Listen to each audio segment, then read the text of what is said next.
ওম শান্তি ৭ এপ্ৰিল ২০২৫ সাকাৰ মহাবাক্যৰ সম্পূৰ্ণ সাৰ কথা।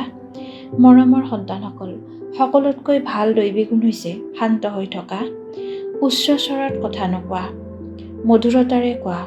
তোমালোক সন্তানসকল এতিয়া বাণীৰ জগতৰ পৰা ছায়াছবিৰ জগতলৈ, ছায়াৰ ছবিৰ জগতৰ পৰা শান্তিৰ জগতলৈ যোৱা। সেইবাবে অধিক বাণীত নাহিবা। প্ৰশ্ন: কোনটো মুখ্য ধাৰণাৰ আধাৰত সকলো দৈৱী গুণ স্বতঃ আহি যাব? উত্তৰ: মুখ্য হৈছে পবিত্ৰতাৰ ধাৰণা। দেৱতাসকল পবিত্ৰ, সেয়েহে তেওঁলোকৰ দৈৱী গুণ আছে। এইখন জগতত কাৰো দৈৱী গুণ থাকিব নোৱাৰে। ৰাৱণ ৰাজ্যত দৈৱী গুণ ক'ৰ পৰা আহিব? তোমালোক সম্ভ্ৰান্ত সন্তানসকলে এতিয়া দৈৱী গুণ ধাৰণ কৰি আছা। ধাৰণাৰ বাবে মুখ্য সাৰ: ১.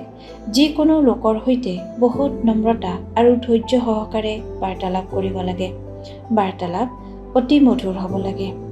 শান্তিৰ বাতাৱৰণ হ'ব লাগে, যাতে কোনো আৱাজ নহয়। তেতিয়া সেৱাত সফলতা প্ৰাপ্ত হ'ব। ২.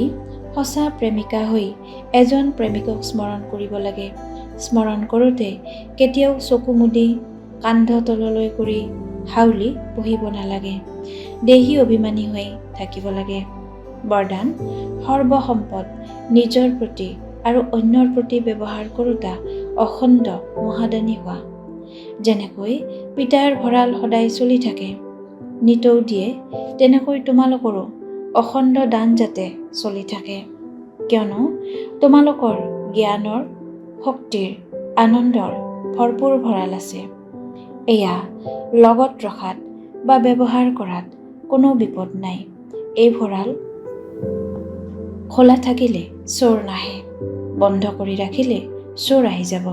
সেয়েহে নিতৌ নিজৰ প্ৰাপ্ত সম্পদসমূহক চোৱা আৰু নিজৰ প্ৰতি আৰু অন্যৰ প্ৰতি ব্যৱহাৰ কৰা, তেতিয়া অখণ্ড মহাদানী হৈ যাবা। শ্লোগান: শুনাখিনি মনন কৰা, মনন কৰিলেহে শক্তিশালী হ'বা। সংযুক্ত ৰূপৰ স্মৃতিৰে সদায় বিজয়ী হ'বলৈ আজিৰ অব্যক্ত সংকেত। সেৱা আৰু স্থিতি: পিতা আৰু মই, এয়া সংযুক্ত স্থিতি। সংযুক্ত সেৱা কৰা, তেতিয়া সদায় ফৰিষ্টা স্বৰূপৰ অনুভৱ কৰিবা। সদায় পিতাৰ লগত আছা আৰু সংগীও হয়। এইটো দ্বৈত অনুভৱ হওক। পিতাৰ প্ৰতি নিজৰ স্নেহত সান্নিধ্যৰ অনুভৱ কৰা আৰু সেৱাত সদায় সংগীৰ অনুভৱ কৰা। ওম শান্তি।